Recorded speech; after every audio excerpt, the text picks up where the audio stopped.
Évoque la situation au Venezuela. Pierre de Villiers, ancien chef d'état-major des armées, estimait ce matin qu'il désormais nous entend entrer dans la loi du plus fort. On l'écoute. C'est un mélange d'America First et de la doctrine de Monroe. Je règne autour dans ma zone.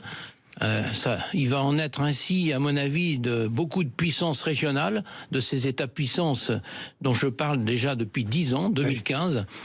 Et c'est la matérialisation concrète de sa stratégie. Vous voyez, il y a une différence entre les États-puissances et nos démocraties, singulièrement européennes. C'est que nous parlons, eux, ils parlent et ils agissent. Et ils agissent en cohérence entre ce qu'ils disent et ce qu'ils font. C'est la loi du plus fort ? C'est la loi du plus fort. C'est vieux comme le monde. Et, si vous voulez, le faible attire le fort. Le faible attire le fort. Et nous sommes, en Europe, aujourd'hui, dans le monde, les faibles. Voilà le général Pierre de Villiers qui répondait aux questions de notre confrère Jean-François Aquili.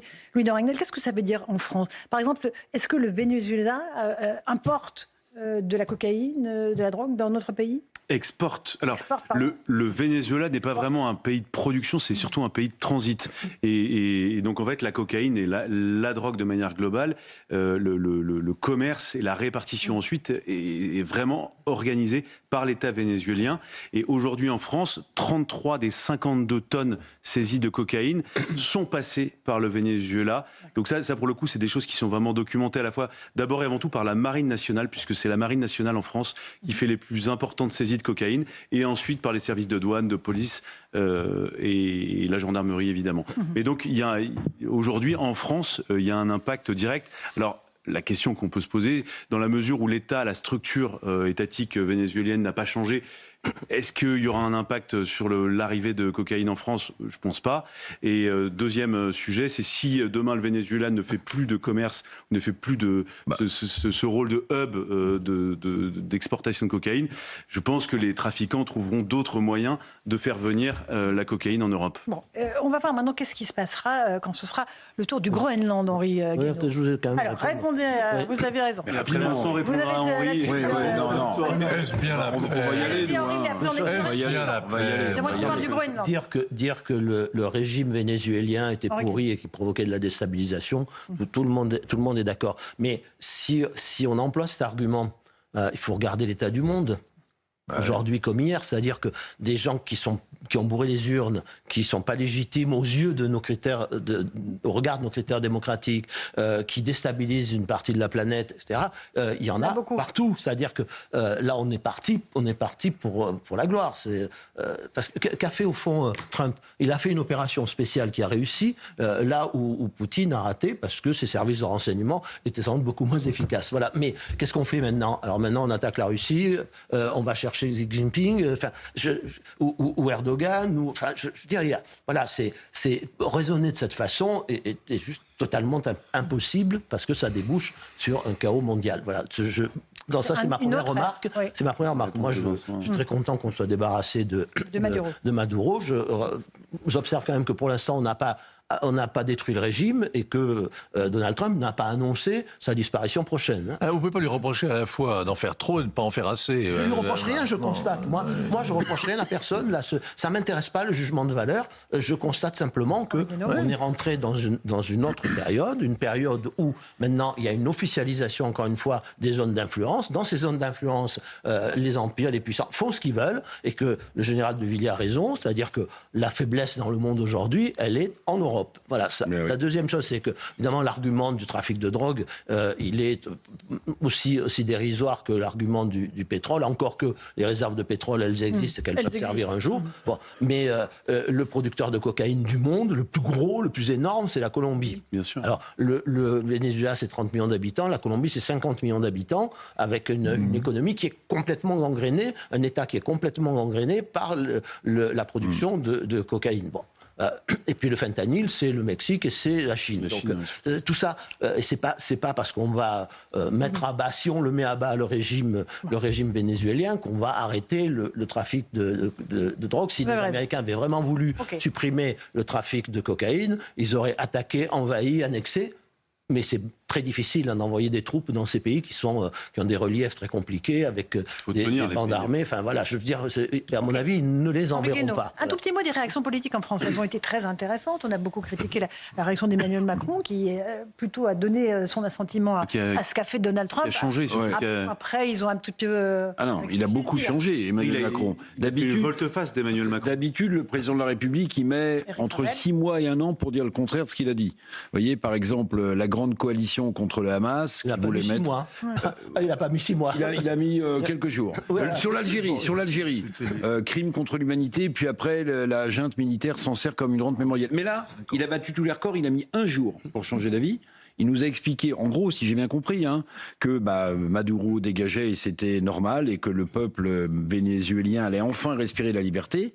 Alors, il y avait déjà un petit angle un peu bizarre avec la déclaration de son ministre des Affaires étrangères. Et puis là, aujourd'hui, en Conseil des ministres, rapporté par la porte-parole, eh bien, pas du tout. Il dit que ce ne sont pas des méthodes. Alors, il cite pas Trump, mais que ce ne sont pas des méthodes et qu'on ne peut pas agir comme ça. Conforme au droit international. Confère notre échange de Donc, si vous voulez, c'est...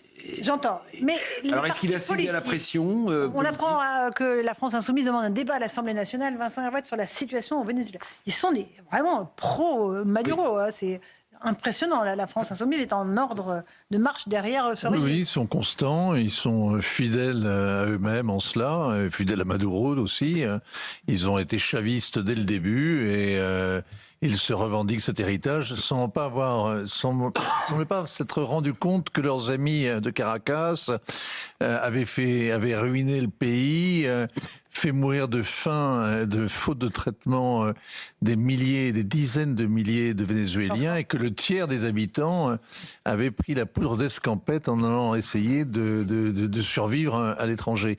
Non, ils continuent à soutenir l'exploitation au nom de l'anti-impérialisme, au nom de toutes sortes d'idées vagues et générales. Dernier mot, mais Vincent, parmi les soutiens du Venezuela, quand vous faites du régime vénézuélien, il n'y a pas que Cuba et puis la France insoumise. Il n'y a pas que le Nicaragua, petit régime tyrannique. Il y a aussi l'Iran. Vous savez qu'au Venezuela, vous avez les gardiens de la révolution, le Hezbollah sont installés. Vous avez l'Algérie. Monsieur Tebboune venait d'embrasser sur la bouche Monsieur Maduro et de sceller avec lui une sorte de pacte d'alliance stratégique. Vous avez que ça, la Russie et la Chine, évidemment, qui s'approchaient. Et c'est en cela que la doctrine Monroe, la première application de la doctrine Monroe, c'est pas tellement de mettre la main sur le pétrole, ça j'y crois pas vraiment, parce qu'il est très difficile à exploiter et qu'il est beaucoup trop cher, ce serait beaucoup trop coûteux.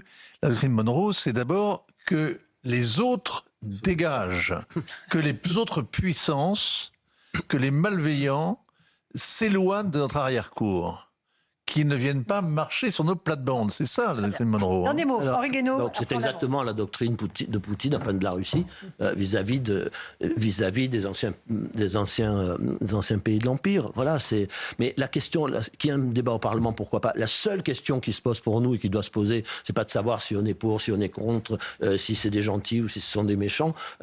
La seule question, c'est dans le monde tel qu'il est maintenant, tel qu'il est sous nos yeux et qu'on ne peut plus ignorer, que faisons-nous pour assurer le respect de nos intérêts, la défense de nos intérêts vitaux? Voilà, c'est la seule question à nous poser. On fait la guerre jusqu'au dernier des Ukrainiens, parce que finalement, ce qu'a fait l'Union européenne, et ce que prétend faire la France à Kiev, c'est la même chose. C'est de dire aux Russes, pas de touche à notre étranger proche. Ne venez pas nous menacer en imposant votre loi là où on est, juste au pied de la maison. La position la plus irresponsable qui soit. Voilà, c'est vraiment la réponse la pire parce que, franchement, l'Ukraine, c'est davantage la zone d'influence des Russes, historiquement, culturellement, tout ce que vous voudrez. Voilà. Et donc, ils ne lâcheront pas si on décide d'annexer l'Ukraine dans notre zone d'influence. Voilà, je pense que ça, c'est absurde. Vous avez un petit mot? Je trouve très intéressant par rapport à cette opération qui est un véritable séisme mondial, le positionnement de LFI. Je trouve que ça donne un nouvel éclairage encore plus significatif de leur inhumanité. Très bien. Écoutez, voilà. Éric? Oui, non, je voulais juste... oui, parce que j'étais intéressé par un papier du Times, je ne sais pas si vous avez vu, qui parle du guide suprême iranien, et qui explique, fort de ce qui s'est passé pour Maduro, qu'il y aurait un plan B pour exfiltrer Khamenei, vous avez vu, en Russie, à Moscou. C'est le renseignement britannique. Les renseignements britanniques, voilà, Ouais. c'est absolument Allez. incroyable. Donc, vous voyez, les effets collatéraux, Les amis, sans doute géopolitiques, vous avez raison. mais les effets On aura collatéraux pour tous l'occasion les d'y dictateurs. revenir.